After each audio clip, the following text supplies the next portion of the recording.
Super అండి. చాలా మంచి సినిమా, మంచి గుడ్ ఫిల్మ్. ఏంటంటే ఒక ఫ్యామిలీ అందరు చూడాల్సిన సినిమా ఇది. అందరూ దేవునికి సంబంధించింది, ఇరుముడికి సంబంధించిన అయ్యప్ప స్వామి ట్రైలర్తోనే వచ్చింది. కానీ ఆయన కటాక్షం ఉంది కాబట్టి సినిమా ఇంత గొప్పగా ఉంది. ఇంకోటి ఏంటంటే దీంట్లో ఒక పిల్లలకు పేరెంట్స్కి ఎలా ఉండాలి, వాళ్ళు ఏదైనా ప్రాబ్లమ్స్ వస్తే ఎలా ఫేస్ చేసినా కానీ, సమాజంలో ఏమైనా ఇబ్బంది పెట్టినా, ఎవరైనా కాలేజీలో కానీ ఎక్కడైనా రోడ్డు పైన కానీ పేరెంట్స్కి చెప్పుకోవాలి అనేది ముఖ్య ఉద్దేశం. అది కూడా అది బాగా నచ్చింది సెంటిమెంట్. ఇప్పుడు ఒక ఫాదర్ కి కూతురికి మధ్య ఉన్నటువంటి ఆ బాండింగ్ ఎట్లా చూపించారు? చాలా పర్ఫెక్ట్ చూపించారండి. అది చూపించాల్సిన సినిమా కాబట్టి చూపించారు. నిజంగా చెప్పాలంటే చాలా ఆ పాపని ఇబ్బంది పెడతారు. ఫాదర్కి ఈ విషయం చెప్పొద్దు, ఫాదర్కి ఈ విషయం చెప్పొద్దు అంటే కూడా చివరికి చెప్తాను అనే, చనిపోతా అని తెలిసి కూడా చెప్తాననే ఒక బాండింగ్ ఉంది కదా, అదొక ఫాదర్ ఇచ్చిన ధైర్యం. అలాంటి పిల్లలకు ప్రతి ఒక్క ఫాదర్ ఇవ్వాలి, అది వాళ్ళు చెప్పుకోవాలి. మంచి సెంటిమెంట్ సినిమా, బాగుంది, ఎమోషనల్ ఫిలిం. అన్న ఇంకోటి, ఇప్పుడు రవితేజ గారు అంటే మాస్ సినిమాలు ఎక్స్పెక్ట్ చేస్తాం కదా, మరి ఇట్లాంటి క్యారెక్టర్ లో ఆయన రవితేజ గారి మాస్ ఏం మిస్ కాలేదు ఇంట్లో, జస్ట్ కొంచెం ఎంటర్టైన్మెంట్ మిస్ ఏమీ కాలేదు. రవితేజ గారు మాస్ ఎక్కడ మిస్ కాలేదు.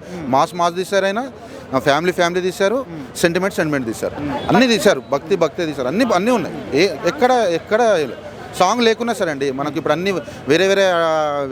వేరే సాంగ్స్, బూత్ సాంగ్స్ చూసే కన్నా ఈ సాంగ్స్ చూసి ఈరోజు మార్నింగ్ మాది నిజంగా మంచి రోజు అనిపించింది ఈ సినిమా. ఇప్పుడు ఏడ్చానండి, నేను చాలా ఏడ్చాను. బయటికి రావడానికి కొంచెం టైం తీసుకున్నాను, వెంటనే రావాలనిపించింది. అంటే రవితేజ గారు పని అయిపోయిందని చాలా మంది అన్నారు.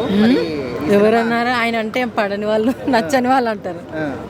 సినిమా అయితే చాలా బాగుంది, చాలా బాగుంది అని చెప్పడానికి ఈ ఇరుముడి సినిమా రూపంలో దర్శకుడు చూపించడం జరిగింది. సినిమా ఎంత అద్భుతంగా తీస్తాడంటే, మేము అయ్యప్ప భక్తులకు ఈ సినిమా చూస్తున్నంతసేపు పూనకాలంటే పూనకాలే. చివరిలో ఈ సినిమా అసలు నిజంగా ఏంట్రా ఇరుముడని పేరు పెట్టారు, సేమ్ అసలు ఇరుముడికి దీనికి సంబంధం లేదు కదా అని అనిపించినప్పుడు నాకు అనిపించింది. కానీ చివరిలో ఒక్క పదం, నేను అవతారం ఎత్తాను, మళ్ళీ అవతారం ఎత్తుతాను అని చూపించడం అనేది చాలా బాగా చూపించాడు దర్శకుడు. మామూలుగా మాస్ మహారాజా, రవితేజ అంటే మాస్ మహారాజా, కానీ ఒక ఫాదర్ సెంటిమెంటల్గా, అది కూడా భక్తుడి రూపంలో, అయ్యప్ప భక్తుడి రూపంలో చూపిస్తే ఎలా ఉంటుంది అనేది ఈ సినిమా రూపంలో చూపించడం జరిగింది. సినిమా చెప్పాలంటే భయ్యా ఏడిపించేశాడు భయ్య. అసలు సెంటిమెంటల్ అనేది అద్భుతం భయ్యా, ఎక్సలెంట్ మూవీ అంతే. చాలా బాగుంది. ఫాదర్ అండ్ డాటర్ ఎమోషన్ అయితే చాలా బాగుంది, చాలా ఎమోషన్ ఉంది. రవితేజ అసలు పని అయిపోదు, ఎవరైతే అనుకుంటారో వాళ్ళ పని అయిపోద్ది, కానీ రవితేజ పని మాత్రం అయిపోదు. Thank you. మూవీ చాలా బాగుంది. అయ్యప్ప స్వామి భక్తులకు కొంచెం మంచిగా ఉంది మూవీ. నేను ఆల్రెడీ 5 times దీక్ష చేసుకుంటున్నాను, దాని తత్వం అనేది కొంచెం తెలిసింది మనకి.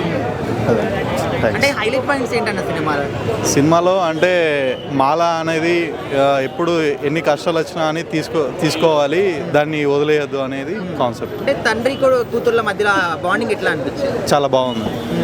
అంటే పాప సెకండ్ హైలైట్ అంటున్నారు రవితేజ గారి తర్వాత. అవునవును, చాలా ఎమోషనల్ సాంగ్స్. మల్లెపూల పల్లకి సూపర్ ఉంది. అందరూ మూవీ అయితే చాలా బాగుందన్న. రీసెంట్ టైంలో రవితేజ అన్న మూవీస్లో చాలా సాటిస్ఫాక్షన్ ఇచ్చిన మూవీ.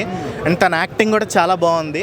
ఒక పక్క ఎమోషనల్ యాక్టింగ్, ఇంకా రిలేటబుల్గా ఉంటూ కూడా తన మాస్ యాంగిల్ బాగా చూపెట్టారు. అంటే ఏదైనా మిస్ అవుద్ది అనుకున్నాను, కానీ తన మాస్ యాంగిల్ బాగుంది, ఇట్లా డివోషనల్ యాంగిల్ బాగుంది, అంతా బాగుంది, మ్యూజిక్ బాగుంది, ఇంకా ఎమోషనల్గా చాలా కనెక్షన్ ఉంటుంది. అంటే థియేటర్ అంతా కూడా ఎట్లాంటి వాతావరణం కనిపిస్తుంది అన్న సినిమా చూస్తే? అంటే టోటల్ ఎమోషనల్ కనెక్షన్, అంటే ఇన్వాల్వ్ అయిపోయాం. జనరల్గా డివోషనల్ కన్నా ఇక్కడ సినిమాలో emotional connection, father and daughter emotional connection చాలా ఉంది. సో దానికైతే బాగా కనెక్ట్ అయిపోయాం. మ్యూజిక్ కూడా చాలా బాగుంది, ఎక్కడ డిస్కనెక్ట్ అయినట్టయితే లేదు. మూవీలో ట్విస్ట్ బాగున్నాయి, అంతా బాగుంది. అండ్ రవణ రీసెంట్ టైంలో ది బెస్ట్ యాక్టింగ్. అంటే రవితేజ గారు అనగానే మనకు మాస్ సినిమాలు గుర్తుకొస్తాయి. అవును, సెట్ అయిందా? చాలా బాగా సెట్ అయింది. యాక్చువల్గా తను చెప్పాలంటే రీసెంట్ టైంలో తను మాస్ చేస్తేనేమో రొటీన్ అంటారు, కొత్తగా చేస్తేనేమో ఫ్లాప్ అంటారు. సో ఇది కూడా నచ్చకపోతే ఇంకేం చేయాలో నాకు తెలియదు, ఎందుకంటే తను కొత్తగా ట్రై చేశాడు. ఈ రీసెంట్గా తను ఎక్స్పెరిమెంట్స్ కూడా చేశాడు. బట్ ఇందులో తన మాస్ ఉంది, రిలేటబుల్ ఫ్యాక్టర్ ఉంది, వల్గరిటీ ఏం లేదు, ఎక్స్పెరిమెంట్, డివోషనల్ యాంగిల్ చాలా బాగుంది. అంటే ఈ మధ్యకాలంలో వచ్చిన అన్ని సినిమాలో ది బెస్ట్ సినిమా అంటున్నారు. అవును, ఒప్పుకోవచ్చా? ఒప్పుకోవచ్చు. ఎందుకంటే రీసెంట్ టైంలో కొన్ని ట్రోల్స్ పడ్డాయి హీరోయిన్స్తో డ్యాన్స్లు, అది ఇది. ఇందులో అలాగే ఏం లేదు. Mainly father and daughter chemistry, వాళ్ళ ఎమోషనల్ అయితే చాలా బాగుంది. అండ్ కొత్త పాప అనుకుంటా తన డాటర్, తను చాలా బాగా చేసింది. ఇంకా వాళ్ళిద్దరి సీన్స్ అయితే చాలా ఎమోషనల్గా ఉంటాయి. రవెన్న పీక్ యాక్టింగ్, తన మెయిన్ ఎనర్జీ తనైతే. అంటే నాకు నచ్చింది ఏంటంటే ఇటుపక్క రిలేటబుల్గా చూపెడుతూ కూడా తన మాస్ యాంగిల్ చూపెట్టారు. అండ్ తన ఎనర్జీ చాలా రోజులైంది ఇలా చూసి. So I'm very much satisfied with that. Cinema అయితే నెంబర్ 1 ఉంది. ఇక్కడ మేమైతే సినిమా పరంగా ఒకటి వస్తే ఇక్కడ మాత్రం నిజంగా నేను ఒక అయ్యప్ప స్వామి భక్తుడిగా అయ్యప్ప స్వామిని చూడడానికే వచ్చామన్నా. ఒక సినిమా అయితే నెంబర్ 1 ఉంది. సినిమా గురించి పక్కన పెడితే అక్కడ తీసుకున్న రిఫరెన్స్ ఫస్ట్ హాఫ్ దాకా చాలా బాగుంది. పాటలు అయితేనేమి అంతా. సెకండ్ హాఫ్లో మల్లెపూల పల్లెకుంది పాట, అదైతే నెంబర్ 1 ఎరగదీసింది అనుకోండి భక్తులందరికీ. కానీ సెకండ్ హాఫ్ నుంచి తిట్టుకున్న డైరెక్టర్లో నెంబర్ 1 నేను తిట్టుకున్న డైరెక్టర్ని. ఆ లాస్ట్ 1 మినిట్ రివీల్ చేసి అంతవరకు ఏదైతే అయ్యప్ప స్వామి భూమి మీదకి ఎందుకు వస్తాడు స్వామి, మహిష్ అనే రాక్షసుని చంపడానికి అయ్యప్ప స్వామి భూమి మీదకి వస్తాడు. అదేవిధంగా మణికంఠ అనే ఒక పాప, రవితేజకు పుట్టే పాప, ఆ పాప ఎమ్మెల్యే దగ్గర నుంచి కాపాడడానికి, ఒక 10 మందిని కాపాడడానికి, ఆడపిల్లల్ని కాపాడడానికి ఆ లాస్ట్లో చెప్తుంది అనమాట. ఇడుముడు కట్టుకోవడానికి వచ్చినప్పుడు ఆ పాప ఆయనకు ఒక రూపంలో కనబడి, నేను ఒక కారణంగా ఇక్కడ భూమి మీదకి వచ్చాను, అదే కారణం, నా పని అయిపోయింది, నేను వెళ్ళిపోతున్నానని చెప్తా చూడు. అప్పుడు నిజంగా అన్న డైరెక్టర్ నా శివన్న, నేను తిట్టుకున్నా నిన్ను, కాకపోతే నేను చెప్తున్నా నెంబర్ 1 అన్న, ఒక అయ్యప్ప స్వామి భక్తుడిగా చెప్తున్నాను. నేను 10 సార్లు మాలేసుకున్నాను. నేను నిజంగా అయ్యప్ప గురించే సినిమాకి వచ్చాను. Cinema number 1.